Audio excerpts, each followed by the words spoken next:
अस्सलाम वालेकुम बिस्मिल्लाहिर्रहमानिर्रहीम। આજે આપણે બનાવવાના છે મટન મલાઈ હાંડી।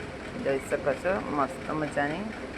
એના માટે આપણે મટન નાની નાની બોટી આવી રીતના ધોઈને સાફ કરી અને નિતારી લીધી છે। આપણે બોટી જ લીધી છે। અહીંયા આપણે કુકરમાં રાખી દીધી ને આપણે એને બાફી લઈએ। પહેલાં આમાં રાખ્યું છે આપણે ડુંગળી, મીઠું અને હળદર અને આદુ લસણની પેસ્ટ રાખી અને આપણે એને થોડુંક પાણી રાખી ને બાફી લેશું। બોટી આપણી પાકી જાય એના માટે પ્રેશર કુકરમાં 2 સીટી મરાવી લેશું। અને અહીંયા આપણે મસાલો તૈયાર કરશું। આપણે ટમેટાને ગ્રેવી બનાવી લીધી છે અને આપણે અહીંયા રાખ્યા છે બ્રિસ્તો, મિક્સર બાઉલમાં રાખ્યું છે બ્રિસ્તો। આપણે એને રાખશું આપણે દહીં,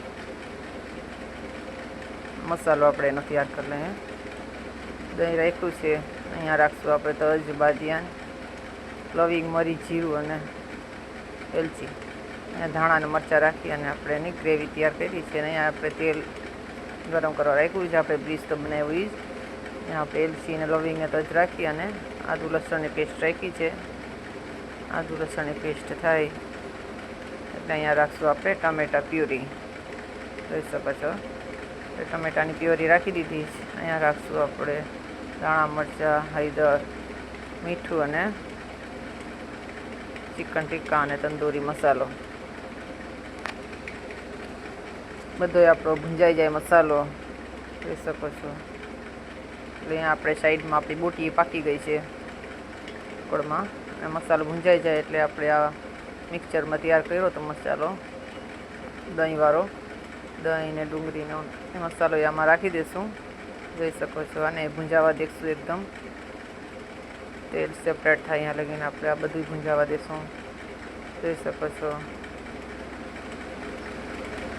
નીચે ચોટીને એવી રીતના આપણે બધાને ભૂંજાવા દીધું છે અને તેલ ઉપર આવી ગયું છે આપણું। એટલે અહીંયા રાખશું આપણે આ મટન બોટી આપણી તૈયાર થઈ ગઈ છે એ રાખી દઈશું બાફીને।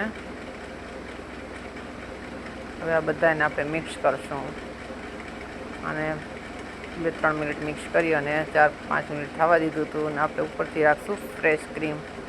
આને આપણે મિક્સ કરી અને ઢાંકી અને 10 મિનિટ પકાવવા દીધું છે। જોઈ શકો છો 10-15 મિનિટ થઈ ગઈ છે એટલે આપણે ગ્રેવી બરાબર છે એટલે ઉપરથી પાછું આપણે ક્રીમ રાખી દઈશું અને તૈયાર છે આપણી મટન મલાઈ હાંડી। જલ્દીથી બનાવજો, પરાઠા સાથે, નાન સાથે સર્વ કરે તેવી, ખાઈ શકે તેવી આપણી મટન મલાઈ હાંડી તૈયાર છે। વિડીયો પસંદ આવે તો લાઈક, શેર અને સબસ્ક્રાઈબ કરતા ભૂલતા નહીં। કોને કોને પસંદ છે આવી રીતના બનાવવું, દુઆમાં યાદ। ખુદા હાફિઝ।